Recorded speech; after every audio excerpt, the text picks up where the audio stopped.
Hey, welcome back to my channel. In this video, I'm gonna talk about top 5 best low-light cameras. Starting at number 5. Nikon Z5. The Nikon Z5 isn't the camera to get if you're interested in shooting video, with severely cropped 4K recording and a slow burst rate relative to higher-end models. However, you won't find a better full-frame camera body at this price point, making it the best camera for night photography for entry-level shooters. It has an excellent full-frame sensor that captures fantastic overall image quality, superb ergonomics, a high-res EVF, and even includes some premium features like dual SD card slots and in-body image stabilization. Nikon Z series has some fantastic lens options, particularly within the premium S line. Though third-party options are still limited compared to competitors like Sony, the Z system continues to grow. Ultimately, if you need full-frame image quality and low-light performance and you're primarily interested in photography, the Z5 will get you there without costing a fortune. Coming at number 4. Sony Alpha 6700. The Sony Alpha 6700 is the best mid-range camera we've tested. Sony cameras are some excellent low-light mirrorless cameras, and the Alpha 6700 is no exception.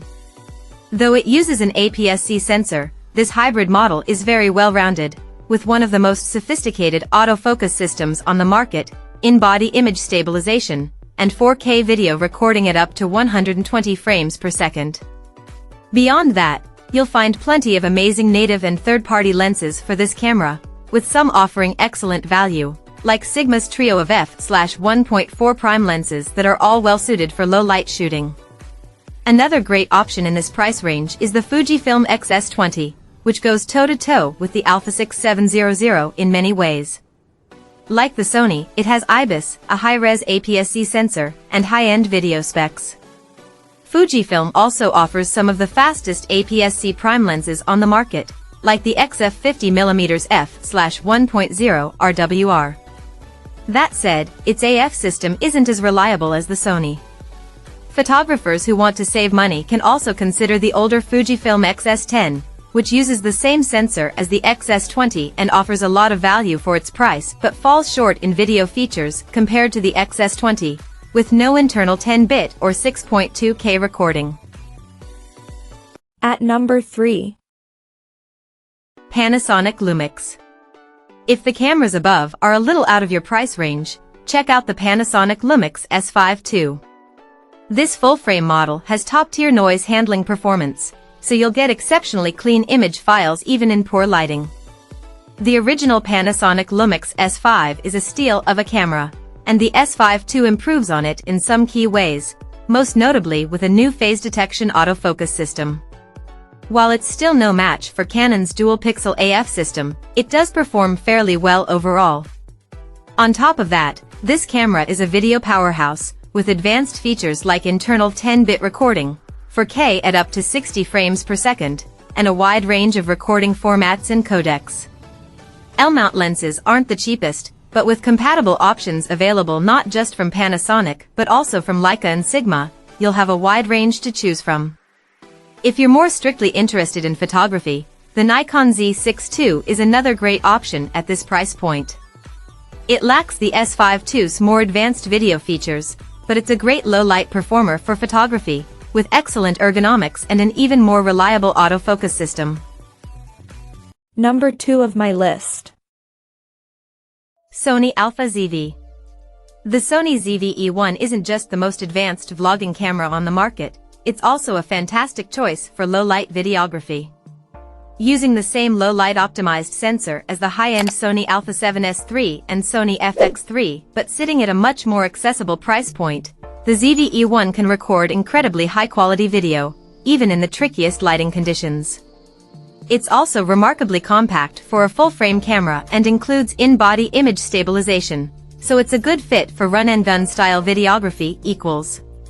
The Panasonic LUMIX GH5S is another great option for low-light video, with a low-resolution, dual-native ISO sensor optimized for low light. However, it's a smaller sensor than the ZV-E1, but opting for the Micro Four Thirds system means more compact lens options and a more effective IBIS system. It's also less prone to overheating. Just be aware that its autofocus pales compared to Sony's real-time phase detection AF. Still, the GH5S will save you money if you prefer to focus manually. Otherwise, the ZVE1 sensor is hard to pass up for low-light shooting. And number 1. Canon EOS R6. The Canon EOS R6 Mark II is the best camera for low light that we've tested.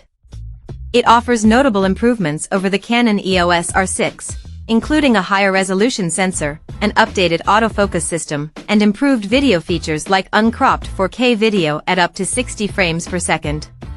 Despite the higher resolution, the R6 Mark II still performs incredibly well in low light, with amazing noise handling in low light. The added resolution also gives you a touch more flexibility to crop your photos compared to its predecessor. That aside, it has an incredibly effective autofocus system, with subject tracking that works well even in low light.